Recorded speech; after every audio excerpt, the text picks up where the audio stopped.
It is Wednesday, March 24th, and we're awaiting a Zoom meeting to start from Los Angeles County Department of Regional Planning. They are hosting a general plan safety element update this evening. So we're waiting for that to begin. Our general plan safety element update presentation. We're just going to give people a couple of minutes to see if additional people will be joining us today. So we'll start in about 2 minutes. Tui Hua. While we're not able to gather in person today, I hope that these virtual events will facilitate easier access to information and promote greater collaboration amongst everyone. So before we begin, I wanted to go over some technical housekeeping items. This event is being recorded and can be accessed for viewing at a later time. Participants will be muted during the presentation, but we will have a Q&A after the presentation. So please type your questions into the Q&A box and we will answer those at the end. For the best audio experience, make sure your computer audio is set to internal speakers. If you are using a Bluetooth device, make sure it is connected and selected. On a mobile device, select call using internet audio. So before we begin with the presentation, we would like to know how you heard about today's webinar. This will help us understand the best method of communicating information to you in the future. So we will be doing that through a Zoom poll. So let us know how you heard. Was it through email, through our Safety Element Up website, social media, newspaper, or did you hear it from a friend or a colleague? So we'll give you some time to submit your responses.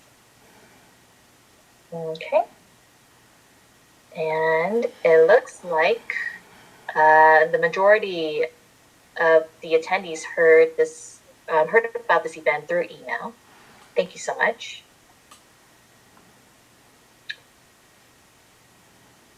All right. So, if you have any suggestions on additional methods of communicating, please type that in to the chat box and we'll make sure to take those into consideration for our next event. The purpose of today's presentation is to provide background information on the safety element and our project timeline. This webinar marks the beginning of our outreach, and we hope that today's webinar will provide you with the information and the context you will need in order to provide that informed input later on in our safety element update process. We will discuss the timelines and opportunities along the ways to comment at the end of this presentation. So in today's webinar, our objectives are to introduce the Department of Regional Planning and also describe our role in guiding development in the unincorporated parts of LA County. We're also going to introduce the general plan and the safety elements. We'll be discussing what's new in the safety element update. We'll also be defining some terms such as adaptation, resilience, and the components of vulnerability. We'll be describing the relationship between the safety element update and the climate vulnerability assessment. And then we'll let you know how you can participate in planning how your community can adapt to climate change through the safety element update process. So the Department of Regional Planning is one of 34 departments in LA County. Regional planning provides the planning services for the unincorporated areas of LA County. And the work that we do here at Regional Planning aligns with the vision of the Board of Supervisors and also serves the residents of the county. Coordination occurs with other county departments to ensure that plans and programs are aligned and implemented effectively. The Department of Regional Planning is responsible for land use decisions in the 2,650 square miles of unincorporated land in the county. The unincorporated areas comprise 64% of the county's total land area, which spans from the mountains to the beaches to the deserts and also the inland valleys. For context, cumulatively, the land area of unincorporated LA County is larger than both the states of Rhode Island and Delaware. Unincorporated areas do not have their own city charters, so the local government is the County of Los Angeles. There are about 1 million people who live in these unincorporated areas, and some examples of those communities include Acton, 3 Points, Libre Mountain, Marina del Rey, Topanga, Rowland Heights, and East Los Angeles. So now we're going to go on to our second poll question. And this time we will be using the chat box function. We want to know where you're tuning in from. So please write into the chat box the name of your community or your neighborhood. All right, I see some answers coming in. All right, I see attendees from our unincorporated areas such as Florence Firestone, Altadena, Lake Los Angeles, and we're also seeing some folks who are tuning in from incorporated cities like La Mirada, Duarte. All right, thank you so much. Even if you don't live in one of these unincorporated communities, but you may live adjacent to them, or maybe you work in an unincorporated area. So we still want your input because you are familiar with the local area, and that information will help us with our planning process. So regional planning is led by our director, Amy Bodek, and the department has 4 divisions, each in charge of the planning function. One division oversees long-range planning, another is responsible for project permitting, a third is focusing on enforcing land use regulations, and then our 4th division provides essential GIS support. So here today, we are from the division that focuses on long-range planning. We're charged with drafting roadmaps and regulations for how unincorporated areas in the county will develop in the next decades. We're also responsible for ensuring compliance with state legislation that affects land use planning. So in recent years, new legislation has been adopted, directing modifications to the safety element to address climate change and hazard risk reduction. So we're going to be grouping those legislation into 4 topic areas. The first topic area is climate adaptation and resilience strategies. Senate Bill 379 requires local jurisdictions to develop climate adaptation and resiliency goals and policies based on a climate vulnerability assessment. So Caroline will be describing those requirements in more detail later on in the presentation. Senate Bill 1035 requires local jurisdictions to address climate adaptation and resiliency strategies in the safety element and update the data every 8 years. The second topic is evacuation routes. Assembly Bill 747 requires the safety element to identify evacuation routes and evaluate them under a range of emergency scenarios. Our department is currently collaborating with 3 other county departments to conduct this assessment. A second bill, Senate Bill 99, requires the safety element to identify residential developments in hazard areas that may be at risk because they have fewer than 2 evacuation routes. The third topic is wildfire mitigation. Senate Bill 1241 requires development in fire hazard areas to have additional wildfire protection. So we're going to make sure that the safety element update continues to fulfill this legislation by incorporating strong goals and policies for wildfire mitigation. And an example would be, perhaps local communities may be encouraged to adopt community wildfire protection plans to ensure that defensible space around homes are maintained to reduce that risk of fire. And lastly, climate equity will be addressed as a cross-cutting topic across all policies. Senate Bill 1000, which is the Planning for Healthy Communities Act, requires local governments to identify disadvantaged communities within their jurisdictions, and then include policies and objectives to reduce health risks to these communities. Many disadvantaged communities are situated in locations subject to climate hazards such as flooding, wildfire, and extreme heat. And to ensure all the communities are resilient to these impacts, the safety element updates policies must prioritize the needs of these communities first. This diagram shows how new legislation is designed to ensure consistency across different plans and general plan elements. The diagram also shows that planning for natural and climate change hazards cannot be siloed within the safety element update. We have to make sure that there's coordination across county departments to ensure all relevant plans are developed with alignment in mind.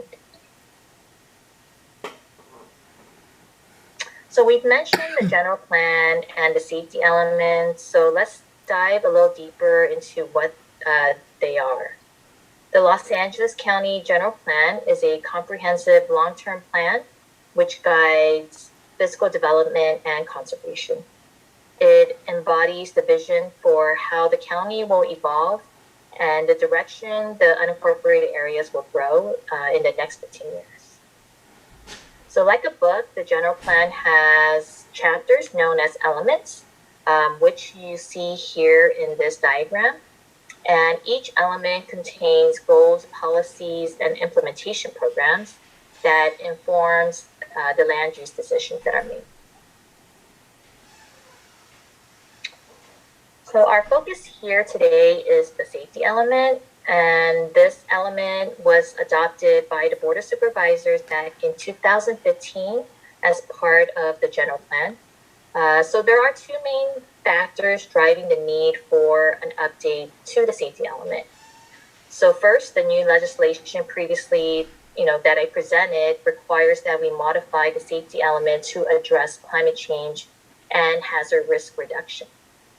Secondly, we're observing and experiencing at greater frequencies how climate change is impacting our county.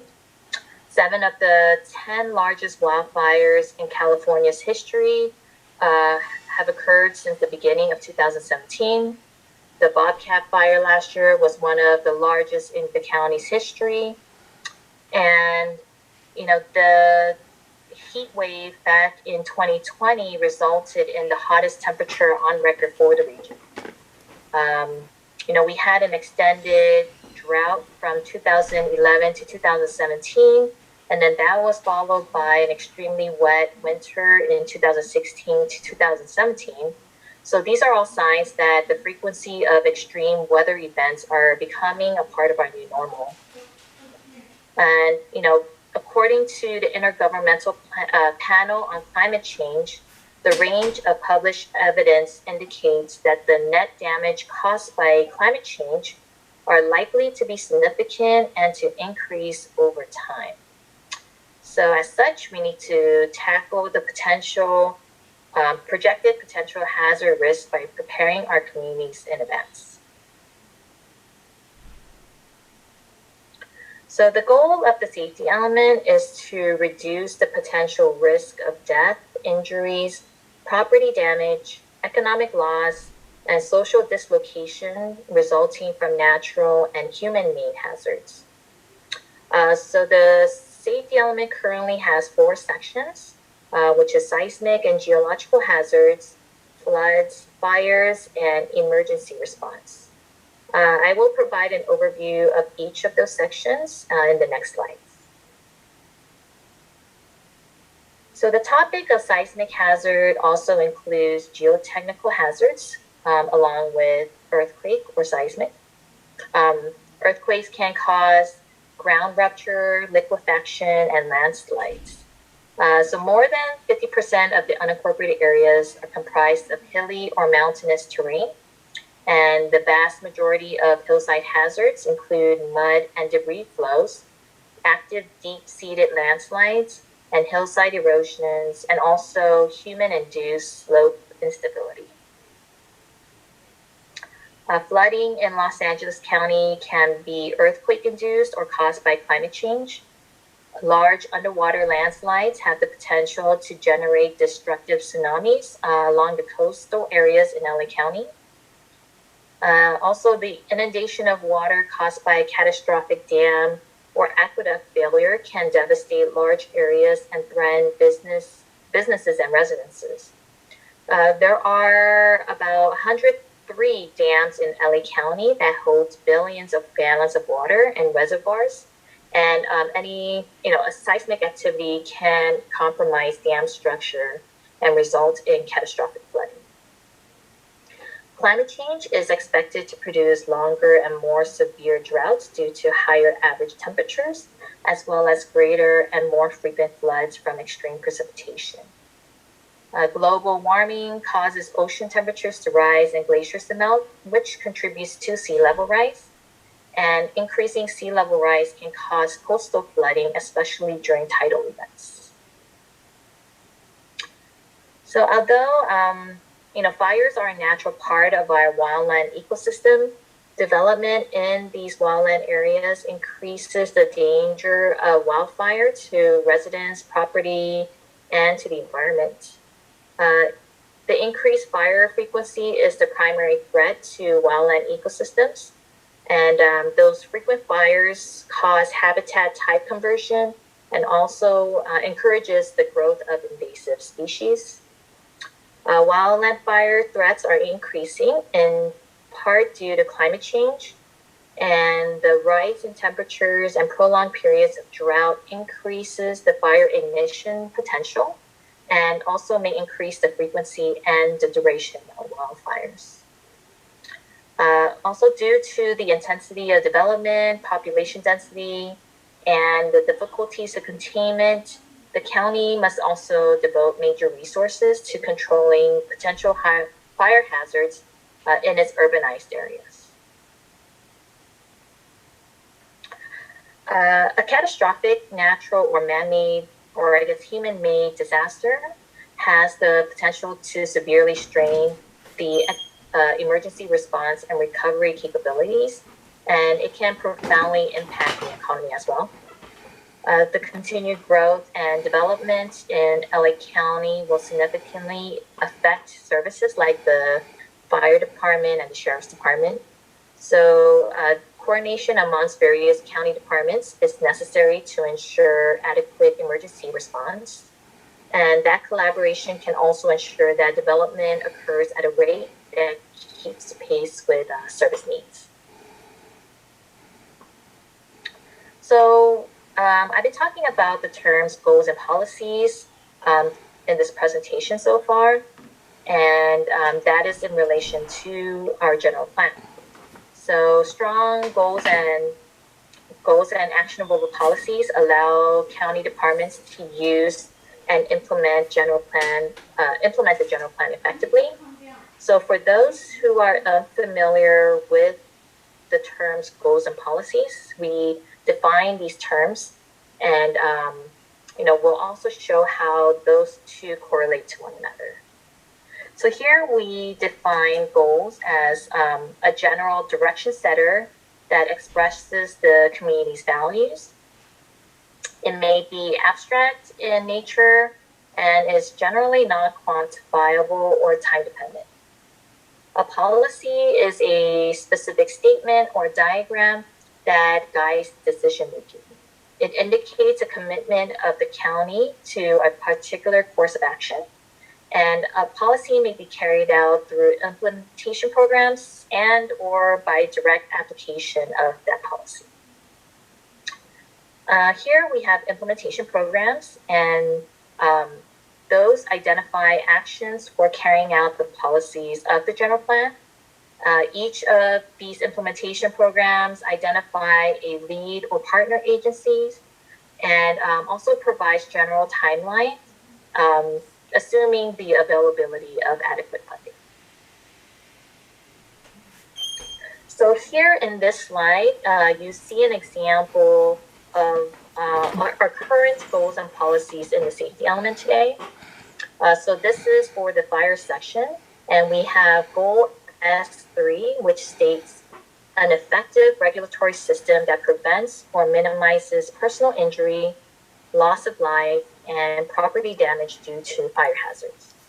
And under this goal, you'll see a couple of examples. It's not the complete set of policies, but an example of policies that are related to this goal and helps to implement this goal as well. These policies include possible development restrictions, initial consideration of climate change, since this was adopted back in 2015, and hazard risk mitigation as well.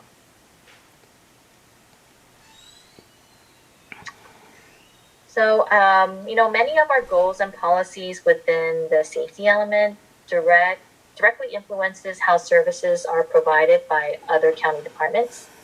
So here in this slide, you will see the different plans that are managed by those other county departments, and these plans relate back to the safety element. So our department works in coordination with those departments such as Public Health, Public Works, Office of Emergency Management, and the Fire Department to make sure that our plans, policies, and programs are aligned and coordinated. So now I'm going to be turning it over to Caroline to present what's new in the upcoming safety element update. Thank you, Iris. So as Iris mentioned, climate change is upon us, and we know this from looking at historical trends and future projections. The goal of updating the safety element is to protect communities from the consequences of climate change by incorporating adaptation and resilience strategies. For this introductory webinar, we want to set the stage for the safety element update process by establishing a common vocabulary for the work we have ahead of us. As the safety element's purview expands to address climate adaptation and resilience, it joins the ranks of other climate-related plans in LA County, such as our County Sustainability Plan, which is a visionary and strategic plan for achieving a sustainable and just LA County, and the Climate Action Plan. So what hazards are LA County facing? According to the LA Region Report prepared by the California Fourth Climate Assessment, we can expect more wildfires, extreme precipitation that can result in inland flooding, extreme heat, sea level rise that can result in coastal flooding, and drought. These threats are typically referred to as climate hazards. So this year has been challenging, not just because of the pandemic, but because of the climate hazards that we've experienced here in LA County. So we'd like to take a quick poll now, thinking back over the past year. What hazards have concerned you the most? If you have another answer that's not listed, please enter that in the chat. So we have wildfire, extreme heat or freezes, inland flooding, sea level rise and coastal flooding, or drought.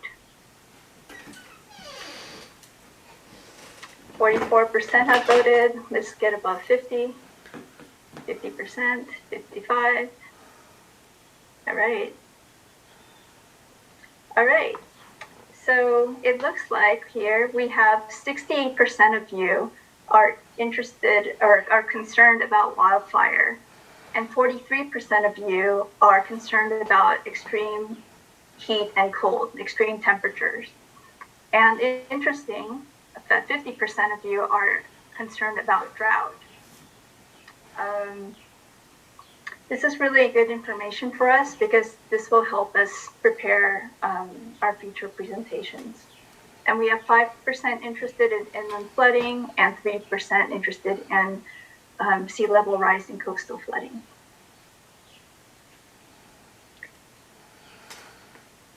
So climate change can cause direct harm to communities where the hazards are located or near the hazards.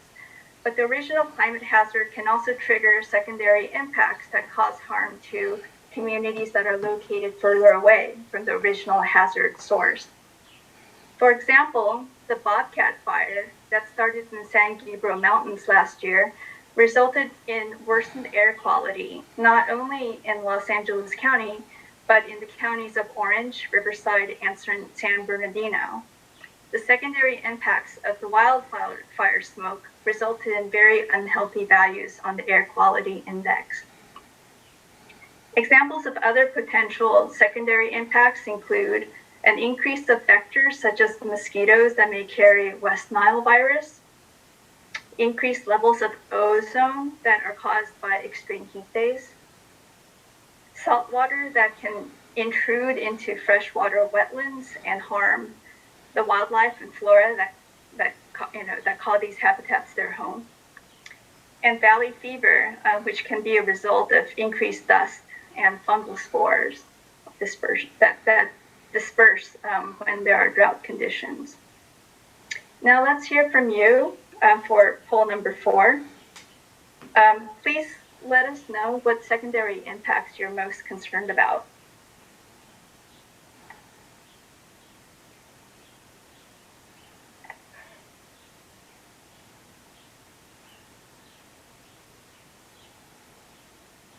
Okay, so we see 36% have voted, going up.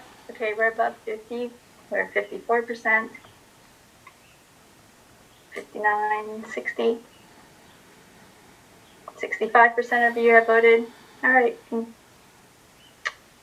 Okay, so 75% of you are concerned about poor air quality, and 60% of you are concerned about power outages.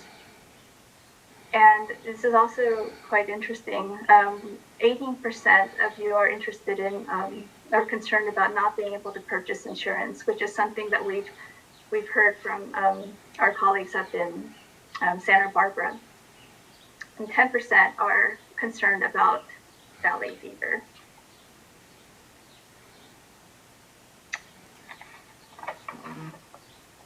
So now let's define adaptation and resilience, since these are words that we've been using, and they will be the primary new component of the safety element. These terms are often used interchangeably, but they have slightly different meanings. Adaptation is the process of adjusting to climate impacts to reduce harm. It's an action or a series of actions. Examples of the adaptation include maintaining defensible space, which is the practice of keeping the area around your home free of vegetation that can burn. Another is to protect your home by stacking up sandbags to keep out floodwaters when the heavy rains are expected.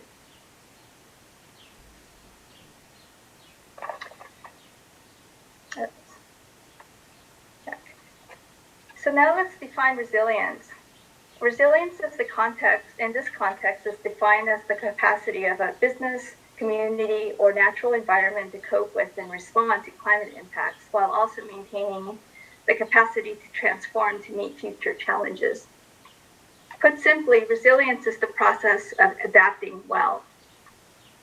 Adaptation can mean getting a generator to cope with power outages when a public safety power shutoff happens. But it can also, another way to adapt would be to install solar panels and batteries, so when power goes down, the system can go into island mode and stay powered. And then you can reconnect once the grid is back on.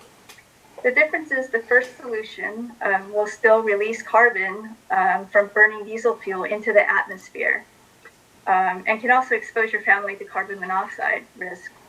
The second emission-free solution will not contribute to climate change problems, which is the root cause of the hazards that we're talking about today. Building resilience can also be getting involved with community-led groups that focus on taking steps to adapt to climate impacts.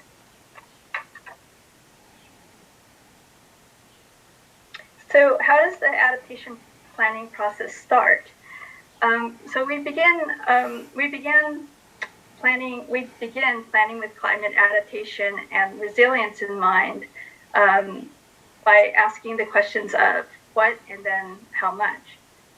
We assess what climate hazards are a threat to communities, and then we assess how much the climate hazards will impact the communities. The Los Angeles County Chief Sustainability Office kicked off the process by starting the climate vulnerability assessment in October last year. The CVA effort is still underway, and you will have an opportunity to read and comment on that draft document this summer. After the release of the draft CVA, we will host adaptation workshops and ask for your involvement. And later, Iris will talk more about that timeline. So right now, though, we are in phase 2. So I will now describe what goes on in assessing vulnerability. So what is the climate vulnerability assessment? The Our County Sustainability Plan in LA for the LA region describes the 2 topics that the CVA will cover: social vulnerability and physical infrastructure vulnerability. Social vulnerability refers to how climate impacts will affect people and communities, while the physical vulnerability assessment will consider how climate impacts will affect public surfaces and facilities such as cell phone towers, water systems, and transportation systems. But before we move on, you may ask, what exactly is vulnerability? Climate vulnerability is, simply put, the degree to which a community is at risk of harm when a climate hazard comes into contact with that community. Communities with a high vulnerability are at greater risk of harm, and those with low vulnerability are at lower risk of harm. This diagram shows how exposure, sensitivity, and adaptive capacity together determine the community's vulnerability. So bear with me. I'm going to go through each of these terms and then give some examples. My hope is that by the end of the next few slides, you will have a good understanding of what these terms mean, so we have a solid foundation for communicating and collaborating with each other moving forward. Exposure is the presence of people or assets in an area that may be affected by a climate hazard. An asset is anything that a community values. It can be an essential service, a cultural heritage site, a hospital, wildlife, a park. Examples of exposure can be seen here. Communities located along the coast or that are located in fire-prone regions or any area where climate impacts may happen are exposed. Sensitivity is the degree to which a subpopulation in a community would be affected if exposed to a climate hazard. So every asset, every community has its own sensitivity based on its inherent ability to withstand climate impacts. Some examples of sensitivity are some examples of people with higher sensitivity are people who rely on life-saving devices that require electricity. When a power outage, a public safety power shutoff happens, this can severely affect people who depend on these life-saving equipment. People who have chronic health conditions and who have chronic respiratory illnesses like asthma, as well as children and older adults who are more prone to heat stress, also have higher degrees of sensitivity to extreme heat events. So together, when you take exposure and sensitivity, then you get a potential impact. And I discussed that earlier with the primary impacts and the secondary impacts that can result from coming into contact with a climate hazard. Then we have adaptive capacity, which can help the situation. Adaptive capacity is how much flexibility an individual or community, any asset has to change and to cope with the climate impacts. Some examples of adaptive capacity are, joining a very active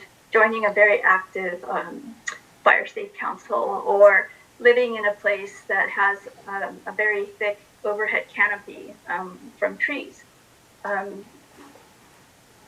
So this means that a neighborhood could have greater adaptive capacity. There may be characteristics about this neighborhood that can protect inhabitants. It could also mean social, economic, institutional capacity, that there's a lot of social cohesion within a community and people could depend on each other during emergencies to notify each other of hazards that are coming their way. Or it could be awareness and perception and a willingness to change in part of community residents. So taking all of these taking all of these together, this is how we get to vulnerability. In general, there are two types of adaptation actions we can take, and that is to reduce exposure or to increase adaptive capacity. It's sometimes difficult to change the sensitivity factor. So the safety element update will build upon the results of the CBA. We will take these results and work with communities to develop strategies that would help communities become more resilient. The safety element update will also have implementation programs, as Iris mentioned, to carry out the policies and goals and to make them tangible in communities. So now we're going to have our last poll to kind of get an idea of what types of strategies do you think would most benefit your community. Please choose one of the answers that we have, or if you have another answer that's not listed, please enter that in the chat. So the choices that we have include strengthening building standards for new developments,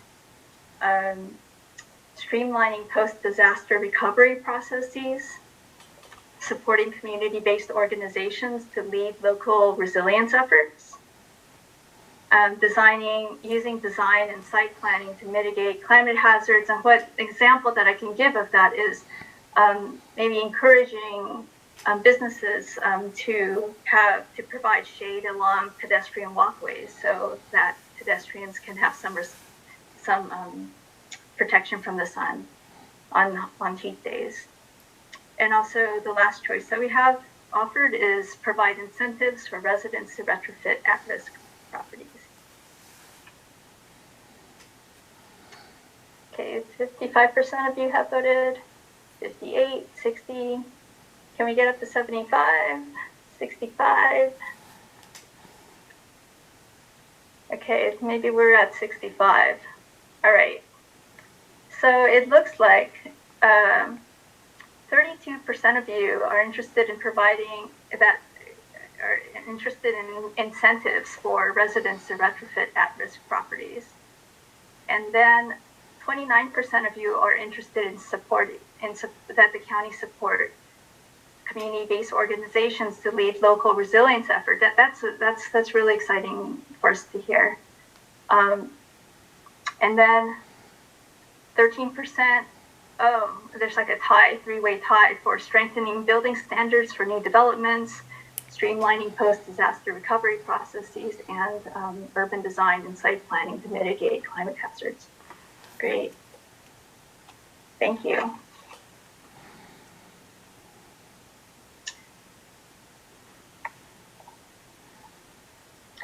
So the last point that I like to make, it's a very important point, is that from what you can see from how vulnerability is determined, different communities are at different starting points when it comes to vulnerability. Some climate vulnerable communities experience more exposure or increased sensitivity to climate change. They may also have less capacity and resources to cope with and recover from climate hazards. These disproportionate effects may be caused by physical, social, political, economic factors. For example, not all households have access to the internet or can afford high utility bills. Not everyone can make changes to their environment if they do not own the place where they live. So these factors include, but they're not limited to, class, race, sexual orientation and identification, national origin, community health status, and income inequality. We acknowledge these differences and are looking forward to hearing and working with you, listening to your stories, so we can develop adaptation and resilience strategies that work for you and can reduce the risks that your communities face and build resilience.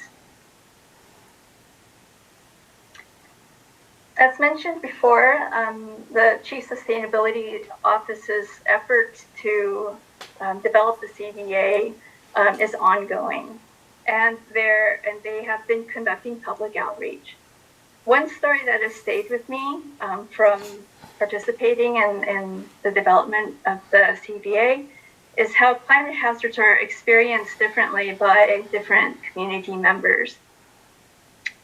Nancy from Idaska told us a story of how domestic workers, day laborers, and restaurant workers are impacted or were impacted by the Woolsey fire. Many of these workers in the fire-affected areas were monolingual Spanish speakers. However, during the fire, communication from LA County was mostly conducted in English over Twitter. The result was that many workers were unable to receive information about how to get to safety because of the language barrier and because they used different communication channels. So to learn about road closures and evacuation routes, the workers had to rely on news from other people. In addition, some of the homeowners asked the workers to stay so they could protect their homes, which further exposed them to harm. After hearing this story, we recognize that the county response can be improved, and we will address this gap. So now it is time for me to turn things over to my colleague Iris, who will talk about the timeline for the safety element update.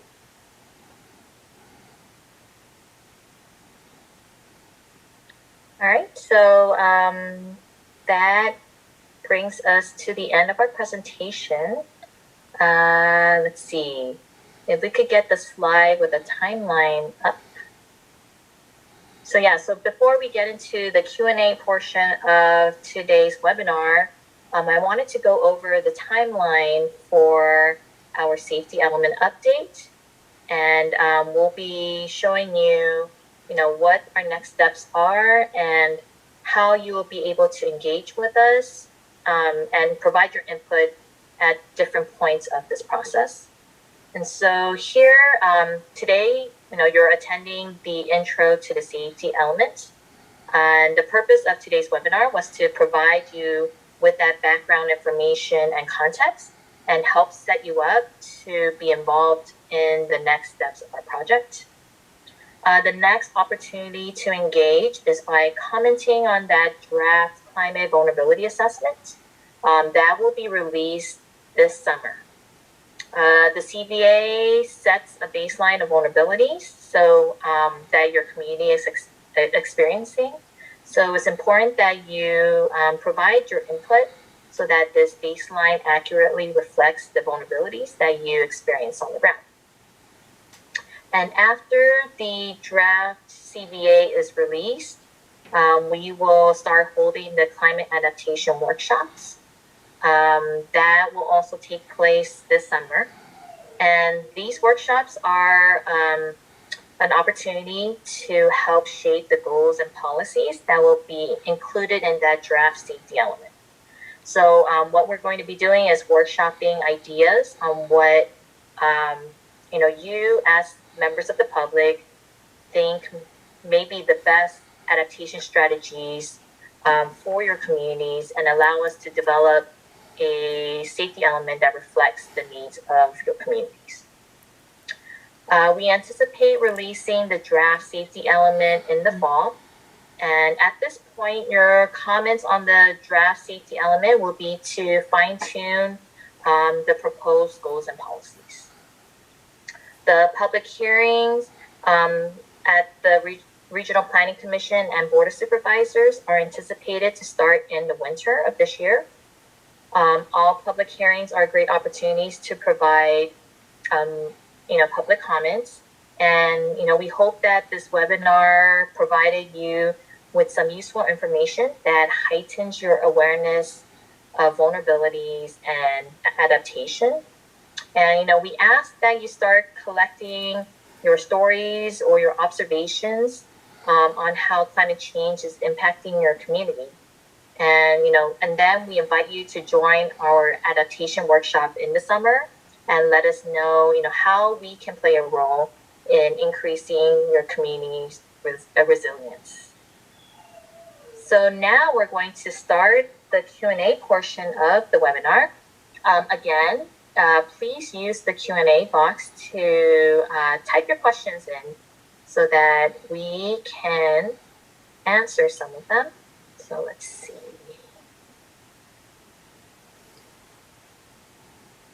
Okay, so I am getting a lot of questions regarding, will the slides be available online? And yes, that is correct. We will make sure to post a PDF version of our slides on our website. And that website is planning.lacounty.gov/climate. I think maybe we might just, I'm thinking the best way to send out this information, maybe by email tomorrow. Someone asked, is there an EIR for the updated safety element? So our next step is to conduct that environmental assessment for this project. And so we'll be providing the environmental documentation sometime in the near future. When the project goes to public hearing, we'll also release the environmental documentation as well. Let's see. We have a question. Will the update include earthquakes and fault movement? So yes, the update includes earthquakes, seismic, and geotechnical hazards. That is a requirement that should be included in the safety element. And as for fault movement, we will be updating the safety element to include any new fault zones that were discovered since 2015 when our last safety element was adopted. Let's see. We have a question. How will this plan impact other plans such as the Antelope Valley Area Plan? And will components of the AV plan have to be rewritten? First of all, we all make sure to make sure that our work across the different plans and elements are aligned. So we will definitely be looking at the AV area plan to see how it could align with our safety element update. And as of now, we are not sure whether the AV plan will be rewritten or components of it have to be rewritten. We will have to do that analysis first. Let's see. Someone asked where they can send follow-up questions they may have after this presentation. You can email us. Our email is climate@planning.lacounty.gov. Caroline, maybe we can go to the next slide that has our contact information so that you can, copy this information down. We also have our phone number and our website listed. Let's see. So we have a question: how will inequity between unincorporated communities be addressed? I think I might punt this question over to Caroline, as she is very well versed in the equity requirements. Well, we definitely want to engage with communities that we definitely want to engage with those communities and find out how we could best support them. We think that a very good way to do that would be to partner with community-based organizations. So if you are from a community and you would like to engage with us, please send us an email and let us know. And also give us some ideas of community-based organizations that you think might be helpful for this work, this really important work that we can do together. Okay. Let's see. We have a question that's asking, what is the relationship between you and the Forest Service? I'm assuming this is the U.S. Forest Service, the federal agency. We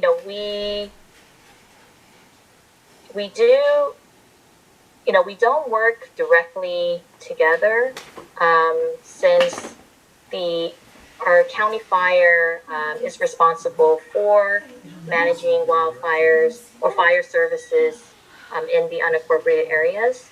But we do, make sure to consult with the Forest Service to make sure that whatever we propose in the safety element is also aligned with any plans that they have on their end. But we do work very closely with our county fire department, which also has a forestry division as well. Let's see.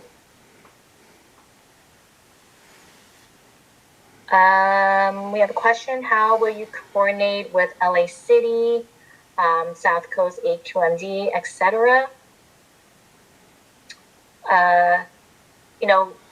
Usually the way we coordinate with our I guess sisters cities or agencies, they do have a chance to comment on our draft safety element when it's released for public hearing.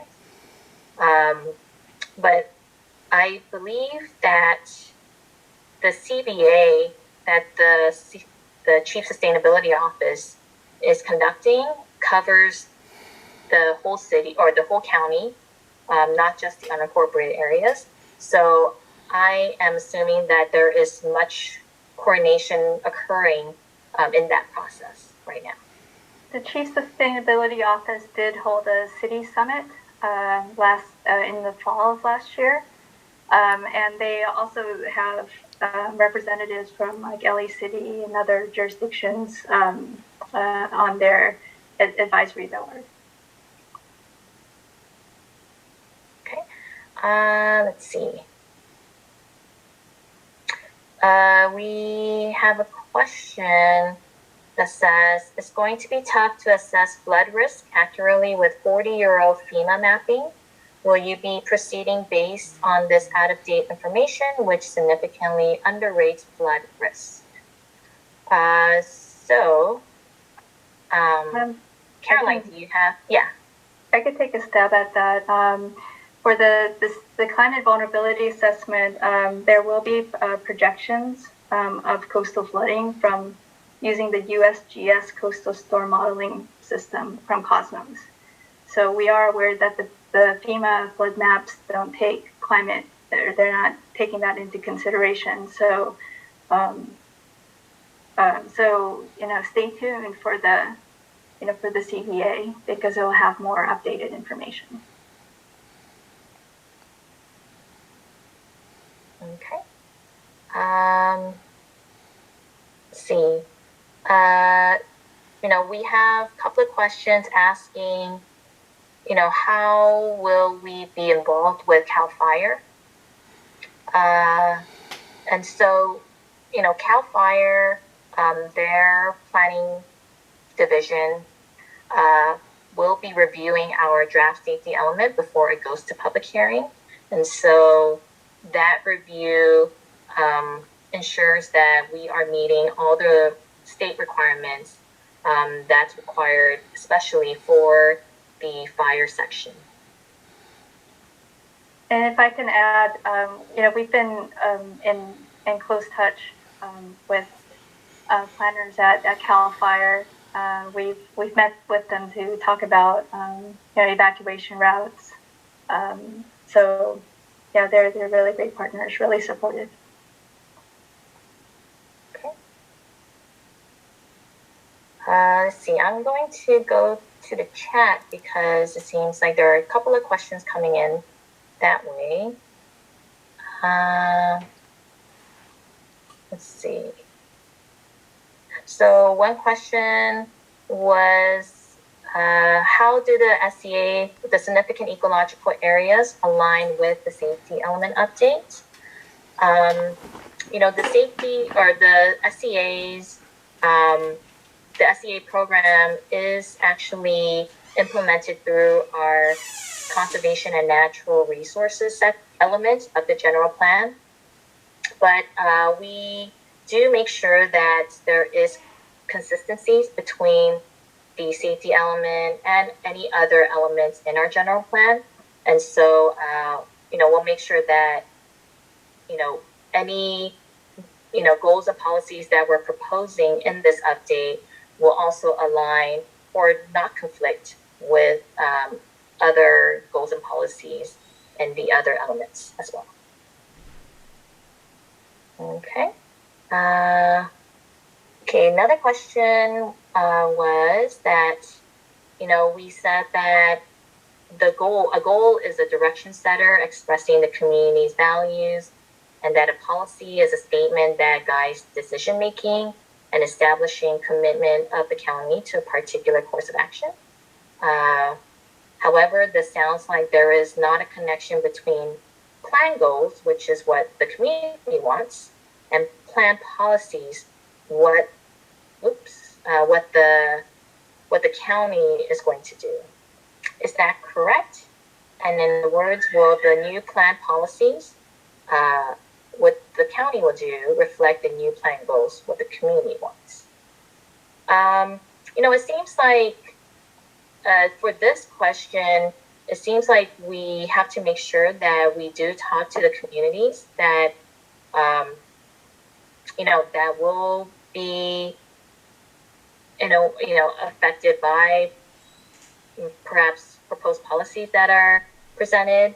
But, we want to make sure that our policies do reflect what the communities need in order to adapt to any future hazards or climate change hazards. So I am taking a note, and I will make sure to contact communities who want to be involved in this process, and we could have a more in-depth conversation from there.